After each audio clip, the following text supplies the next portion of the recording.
The delivery room. A symphony of beeps, encouraging words, and one very powerful woman doing the most incredible thing a human can do. All eyes are on her, the hero of the hour. But then, out of the corner of your eye, you see it. A second drama is unfolding. It's a silent, slow-motion tumble. The proud, supportive partner, the one who was just holding a hand and whispering, "You've got this, honey," is now demonstrating a perfect, unscheduled trust fall with the linoleum floor. It's a tale as old as time, or at least as old as dads being allowed in delivery rooms. And let me tell you, it happens more often than you'd think. We build up this image of the stoic partner, the rock in a sea of chaos. They're supposed to be the steady hand, the calm voice, the one who remembers to take pictures that aren't just blurry shots of the ceiling. But reality, as it often does, has a hilarious way of tripping us up. The truth is, while one person is pushing a human into the world, another person is often fighting a losing battle with gravity. It's not a failure, it's just a surprise plot twist. And it's a plot twist that deserves its own standing ovation, or at least a gentle pat on the cheek to wake them up. Guys, this is indeed real documented phenomenon that plays out in maternity wards everywhere. We focus so much on the mom and the baby, and rightly so, but we forget there's another person in that room experiencing a tidal wave of emotions, sights, and smells they've never encountered before. They've gone from coaching on the sidelines to being in the middle of the Super Bowl of life, and sometimes the sheer intensity of it all just pulls the plug. So before we giggle too hard, let's pull back the curtain on why these supportive partners sometimes end up needing medical attention themselves. The moment a dad faints is often captured in family lore forever. It becomes the story told at every birthday party and holiday gathering. Remember when your father fainted right when you were born? It's a badge of honor in a weird, upside-down way. It's a testament to the overwhelming power of the moment.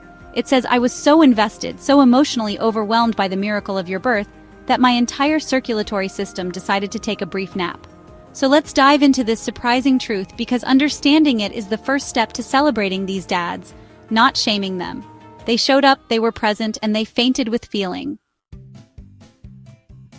You might think this is a rare, funny little accident, but the headlines tell a different story. All around the world, dads are making news for their dramatic delivery room exits. Take the story of a dad in China who went viral after a photo showed him passed out on a cot right next to his wife who was in labor. The nurses had to tend to them both. He was so worried and anxious for his wife that his body just gave up. He became an internet sensation, a symbol for all the emotionally overwhelmed partners out there. He wasn't trying to steal the spotlight, his body just stole it for him. Then there was that dad from Australia. He was a big, tough-looking guy, a rugby player, I think. He was all geared up to be the ultimate coach. He did the classes, he read the books, he packed the hospital bag with military precision. But when the moment of truth arrived and he saw a little bit of blood, his brain said, "Nope, we're out." Down he went. The nurses, bless them, said it's a daily occurrence. They have a whole protocol for it. They call it a code, Dad. Okay, maybe they don't call it that, but they should. It just goes to show that it doesn't matter how big or strong you are on the outside. And it's not just about blood. Sometimes it's the sounds, the intensity, or just the sheer exhaustion. A news story from the UK detailed a father who had been awake for over 36 hours with his wife through a long labor. He was running on fumes, coffee, and pure adrenaline. When the baby finally arrived, the wave of relief was so immense, so sudden, that his blood pressure plummeted and he gently crumpled into a heap in the corner. He literally fainted from happiness and exhaustion. The paramedics had a good laugh with him afterward, telling him he'd earned his stripes. These stories aren't just funny anecdotes. They paint a picture of love and empathy. A study published in a medical journal, yes, scientists are studying this, found that about 10% of fathers reported feeling dizzy or faint during childbirth. 10%. That means in a room of 10 new dads, one of them probably has a great story about getting up close and personal with the hospital floor. These aren't isolated incidents. They are a shared, global experience that connects fathers from all walks of life, proving that the journey to fatherhood can be, quite literally, breathtaking. So what is the scientific reason behind this sudden drop? Let's talk about something called the vagus nerve. Think of it as your body's internal drama queen. It's the longest cranial nerve, and it wanders from your brain all the way down to your gut, connecting to your heart, lungs, and a bunch of other organs. It's in charge of a lot of things you don't think about, like your heart rate, your digestion, and your blood pressure. It's usually pretty chill, just doing its job in the background. But sometimes it gets a little overstimulated. This overstimulation is called a vasovagal response. It can be triggered by a whole bunch of things: the sight of blood, extreme emotional distress, fear, pain, or even just standing for a really long time in a hot, stuffy room. Sound familiar? A delivery room is basically a VIP party for every single one of those triggers. When the vagus nerve gets overwhelmed, it sends a signal to your heart to slow down and to your blood vessels to open up wide. This causes a sudden, dramatic drop in your blood pressure. When your blood pressure tanks, your brain doesn't get enough oxygen-rich blood. And your brain, being the smarty pants that it is, has a built-in safety feature. It thinks, hey, I'm not getting enough fuel up here. Let's get this body horizontal, fast, so gravity can help the blood flow back to me. And that, my friends, is a feint. It's not a sign of weakness, it's your body's brilliant, if slightly theatrical way of protecting your brain. It's a physiological reboot, a short, sharp shutdown to prevent any real damage. So when a dad sees something that triggers this response, whether it's a needle, the intensity of the contractions, or the miracle of birth itself, his vagus nerve can hit the panic button. His heart rate slows, his blood pressure drops, and the world starts to go fuzzy around the edges. Before he knows it, he's waking up to the concerned face of a nurse asking him if he knows what year it is. It's a purely biological reaction, as involuntary as a sneeze or a hiccup. It's just science with a bit of a dramatic flair. Beyond the dramatic vagus nerve, there is a whole cocktail of other factors at play in the delivery room. It's a perfect storm of physiological stressors that can bring even the strongest person to their knees. Let's start with the basics: food and water. Labor can be long, very long. We're talking hours, sometimes days. The focus is rightly on keeping the mother hydrated and nourished. But the partner, they often forget to take care of themselves. They're running on adrenaline, a handful of stale crackers, and lukewarm coffee. Low blood sugar, or hypoglycemia, is a classic cause of fainting. When your body doesn't have enough fuel, it can't function properly. Your brain, which uses a ton of glucose, is the first to feel the effects. You might feel dizzy, shaky, and lightheaded. Combine that with dehydration from sweating in a warm hospital room, and you have a recipe for a blackout. It's like trying to run a marathon without any water or energy gels. Eventually, your body is just going to give out. The dad isn't being dramatic, he's just running on empty. Then there's the environment itself. Hospital delivery rooms are often kept very warm for the baby's arrival. They can be crowded, stuffy, and filled with the clinical smells of antiseptic. Add to that the fact that the dad has probably been standing for hours trying to be a supportive human backrest. Standing for long periods can cause blood to pool in your legs, which makes it harder for it to get back up to your brain. This is why soldiers standing at attention for a long time are taught to subtly tense their leg muscles to keep the blood flowing. Most dads don't get that memo. Finally, let's not forget the hormonal shifts.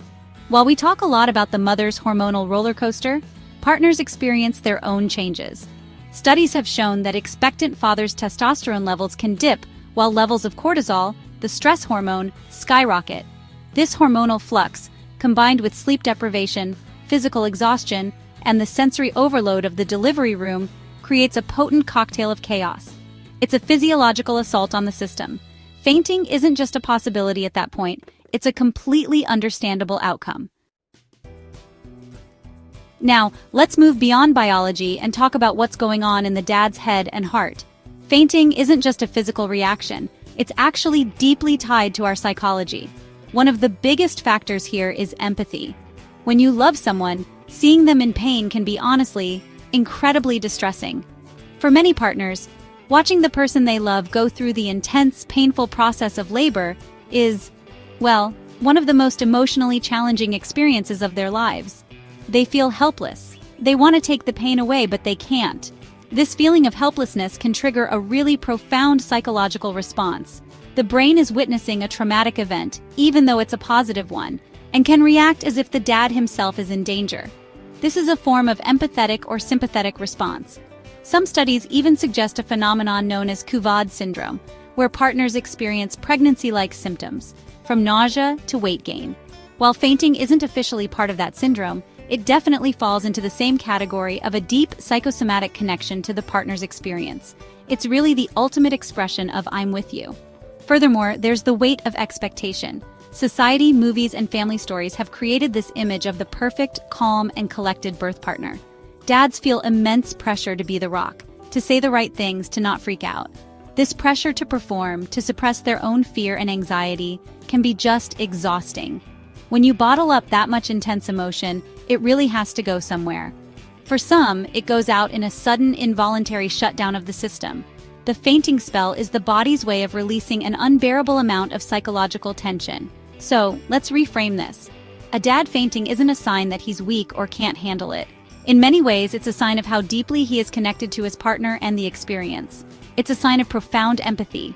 He is so in tune with his partner's struggle that his own body mirrors the overload.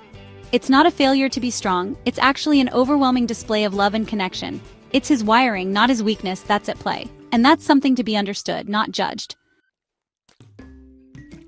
This phenomenon of fainting fathers isn't confined to one country or culture. It's a truly global brotherhood. While hard statistics are difficult to come by, the anecdotal evidence from around the world is overwhelming and remarkably consistent. Nurses from Toronto to Tokyo share similar stories of dads who were doing just fine one minute and were on the floor the next. It seems that the combination of love, fear, and biology is a universal human experience that transcends cultural boundaries. The language of fainting, it seems, needs no translation. In some more traditional cultures where fathers have only recently been invited into the delivery room, the experience can be even more of a shock to the system. For generations, childbirth was a world exclusively for women. The first generation of men to witness it are stepping into a powerful, and for them, completely alien territory. A midwife in a rural clinic in India shared a story of a father who was so determined to be modern and supportive, but fainted the moment he saw the baby's head crowning. It wasn't from a lack of courage, but from a complete lack of context for what he was witnessing. Interestingly, the reaction to the faint can vary culturally. In some Western cultures, like the United States or the United Kingdom, it's often treated with a dose of humor and gentle ribbing. It becomes a funny story to tell your friends. In other cultures, there might be a bit more concern, perhaps even a touch of shame associated with it, tied to traditional notions of masculinity. However, as healthcare becomes more globalized and open, the understanding that this is a normal physiological reaction is spreading, helping to destigmatize the delivery room drop everywhere. From the bustling hospitals of Sao Paulo to the quiet maternity wards in Stockholm, the story is the same. A partner, overwhelmed with emotion and physiological stress, has a vasovagal response. This universality is beautiful in a way. It reminds us that underneath our different customs and languages, our bodies and hearts react in very similar ways to life's most profound moments. The sight of new life entering the world is powerful enough to knock a person off their feet, no matter where they call home. Alright, we've been serious for a while. Let's talk about the funny side of this. Because let's be honest, once you know the dad is okay, it's pretty hilarious. There's an inherent comedy in the juxtaposition of a life-giving miracle and a grown man flopping onto the floor like a sack of potatoes. It's the universe's way of reminding us not to take ourselves too seriously, even in the most serious of moments. The best stories are the ones where the dad becomes the second patient. Think of the nurses. These incredible professionals are in the middle of managing a complex medical procedure, and suddenly they have to say, "Hang on, honey, keep pushing. I've just got to go wake up your husband." One nurse told a story about a dad who fainted, and in his fall unplugged the heart rate monitor. For a few seconds there was sheer panic as the machine went silent, followed by immense relief and a whole lot of laughter when they realized what had happened. The dad woke up to a room full of giggling medical staff.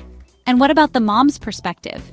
She's in the middle of the most intense physical exertion of her life, and she looks over for a word of encouragement, only to see her partner being attended to with smelling salts. The reactions can range from, "Are you kidding me right now?" to a fit of laughter that some say can actually help with the pushing. It breaks the tension. It adds a moment of pure, absurd levity to an otherwise grueling process. It's a memory that is, without a doubt, unforgettable. The key is to embrace the humor after the fact. It's okay to laugh about it. It doesn't diminish the dad's love or support. It just adds another layer to the birth story, making it uniquely yours. A friend of mine's husband didn't just faint, he tried to tough it out first. He got pale, started sweating, and insisted he was fine, right up until the moment he gracefully slid down the wall. His big recovery line to the nurse was, "The floor was just a lot closer than I expected. You can't write stuff that good." So, If you're an expecting dad and you're starting to feel a little nervous about your own potential for a floor-based nap, don't worry, we've got you. There are practical, easy things you can do to stay vertical and be the supportive rock star you want to be. The first and most important rule is, take care of yourself. This isn't selfish, it's strategic. You can't pour from an empty cup. Pack snacks for yourself in the hospital bag, not just for your partner, for you. Think protein bars, nuts, things with substance. And drink water. Lots of it. Second, communicate with the nursing staff. They have seen it all, I promise you. If you start to feel woozy, lightheaded, or queasy, tell someone immediately. Don't try to be a hero and push through it. A simple, "Hey, I'm not feeling so great," is all it takes. They can get you a chair, a glass of water, or a cool cloth for your head. It is far better to sit down for a minute than to pass out and create a commotion. They would much rather help you prevent a faint than deal with one after it happens. Third, manage your position and your gaze. Don't lock your knees when you're standing for a long time. Shift your weight, walk around a bit if you can, and know your triggers.